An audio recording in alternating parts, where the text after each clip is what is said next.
Hello, everyone. Yossi Stetman here for GestetmanUpdates.com. With us today is Joe Wolfenbracher, who is running for a seat in Michigan. He's more famously known as Joe the Plumber. How are you doing, sir? I am doing well. I'm actually running for a seat in Ohio.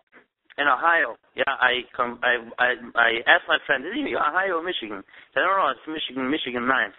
And then he told me that you're running against Kucinich, which is, hey, what do you mean? Kucinich is Ohio. We know what's happening. So I guess people do confuse things. Certainly when they don't people out. Now, let me ask you a few things.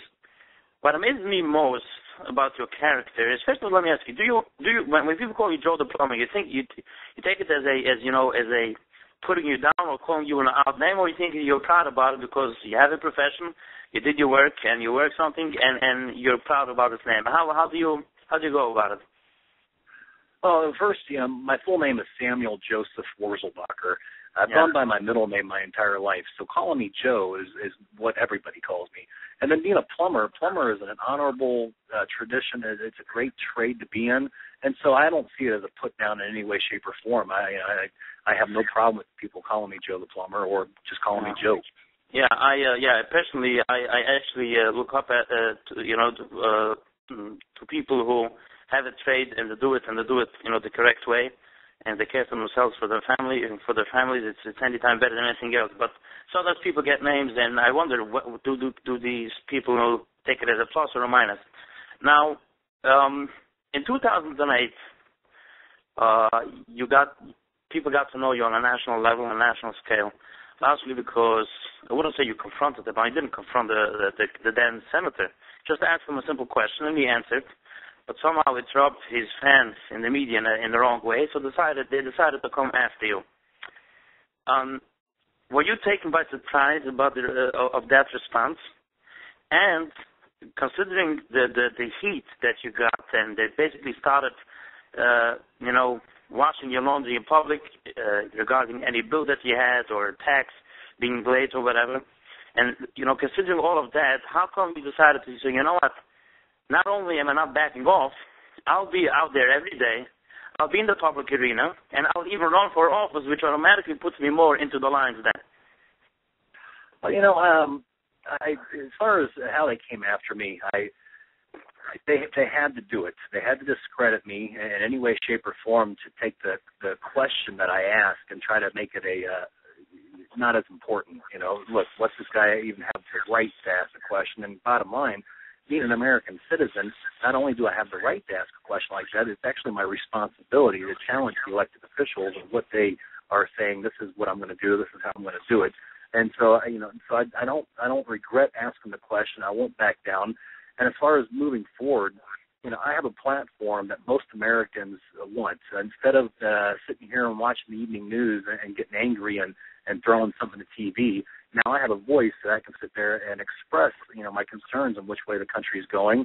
I can express concerns and doubts and worries and fears, and at the same time possibly help the country move forward from a middle-class, blue-collar working man's avenue, which we don't feel is really represented in Congress right now. So I feel it is a sense of responsibility to do this as opposed to any wants or desires to do it. It comes down to responsibility for my fellow Americans.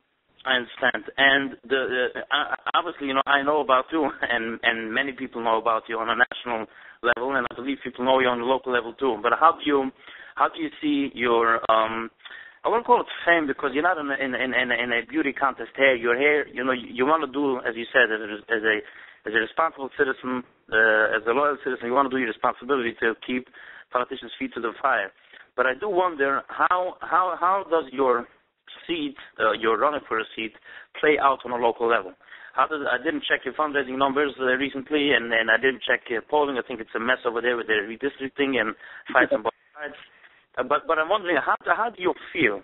Try to take yourself out from the race. Just say, okay, is my race as popular as it sounds nationally in the local district or not? Well, yes, it's in this area, you've had Marcy Kaptur, essentially a congresswoman, for 30 years.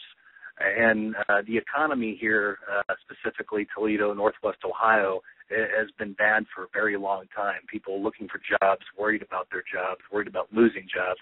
And the same thing goes with Cleveland in that area where Dennis Kucinich has been for a very long time. So I'm essentially, you got two incumbents that, because of the redistricting, now have a primary and have to face off against each other. And instead of really running on their records, they're tearing each other down because they don't have anything positive to point to. Yeah. You know, because of my run-in with Barack Obama, I have 3 years of public record now. And if you take a look at 3 years of public record, I made more money as a private citizen just being a plumber than I have as Joe the Plumber. I didn't sell out. I didn't get bought out. Me and some friends got together and started a veterans organization. I've tried to champion good causes for, pro-life. I actually even went to Israel and railed against Hamas during the Gaza war.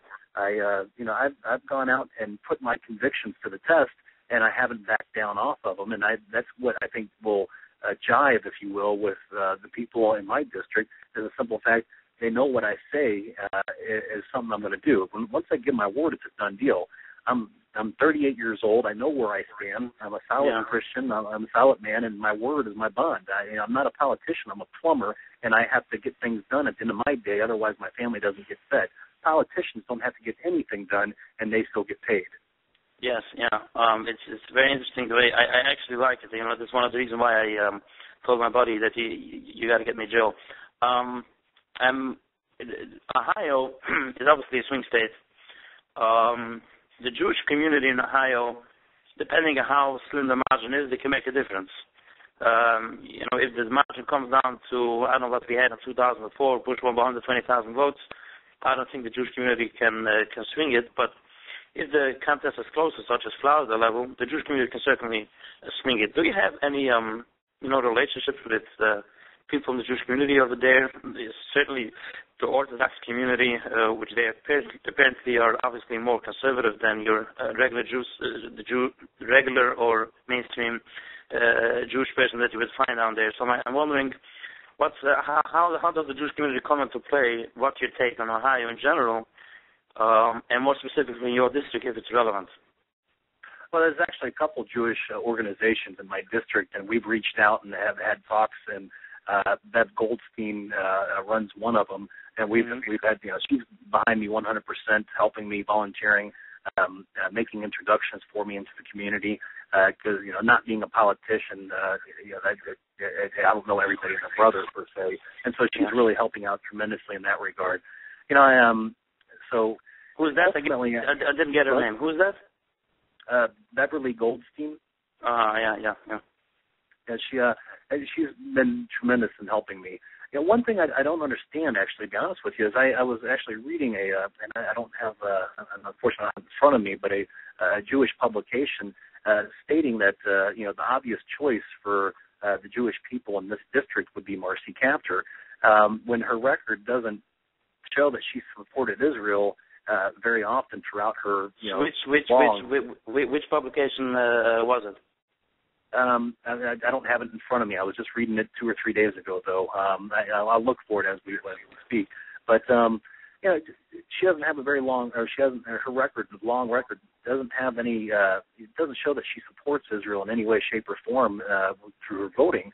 To where me, I've gone there and risked personal injury during Hamas conflict. Taking rocket shells and everything, and speaking out for Israel. When the UN and everybody else was trying to come down on Israel, which obviously made me very angry.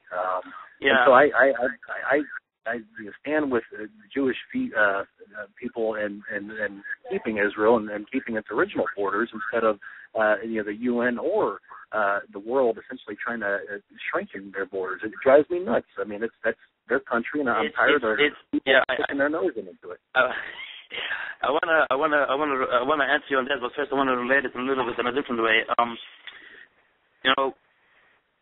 Here in New York, where I'm based out, many people in the establishment, if you will, up until 5-10 years ago, they went all the way with the Democrats all the time, and I used to sit there and try to figure it out. What's up? Why would they go with the Democrats when? Forget about Israel now for a minute. Look, even on economic policy. the Democratic agenda of helping the poor is, as I said, helping the poor. In other words, they don't want you to be rich. They don't want you to be successful. Because the day you succeed, you will stop voting for the Democrats. You will want to vote for the quote-unquote pro-business Republicans. And as far as I'm concerned, and this is what I started pushing in articles 5, 6, 7 years ago, is, I think the Jewish community should vote for the pro-business party, because when the business is successful, people have jobs, people have income, people have bonuses, and the government has revenue. So what I'm trying to tell you is this: the issue of Israel sometimes doesn't play I wouldn't say a vital role. It's obviously a vital role, but it doesn't play a priority of a role to many people in the community. And sometimes editors, news editors, and papers, they try to touch on it. In other words, they try to focus on, say, social issues, and say, oh, the Republicans are too radical. They try to focus on tax and social issues, meaning social programs, and to say, oh, the Republicans are anti-poor. So what happens is the guy who goes out there wants to vote, he thinks, okay, you know what? Yeah, maybe in Israel she or he isn't so good, but it comes with the other issues which are closer to home, closer to my pocket, the Democrat is good. And as a matter of fact, everybody knows what happened in New York 9 with Bob Turner and David Weprin. But if you looked, we had 2 polls published. I saw 2 polls. One poll gave people the opportunity, Joe, to choose and pick one specific issue as the most important. They didn't get to pick a list of 5. How important are each of these 5? They got to pick one. And only 7% in the districts where 31% are Jewish, and most of them Orthodox Jewish, where obviously Israel is closer to their heart than many other Jews. Only 7% of the whole district said Israel is the most important issue to them. And 60% picked economic issues. And I think this is one of the things which I actually argued in an article a few months before the elections, and Bob Turner saw it. It was political, some a political reporter, and others retweeted a link to it.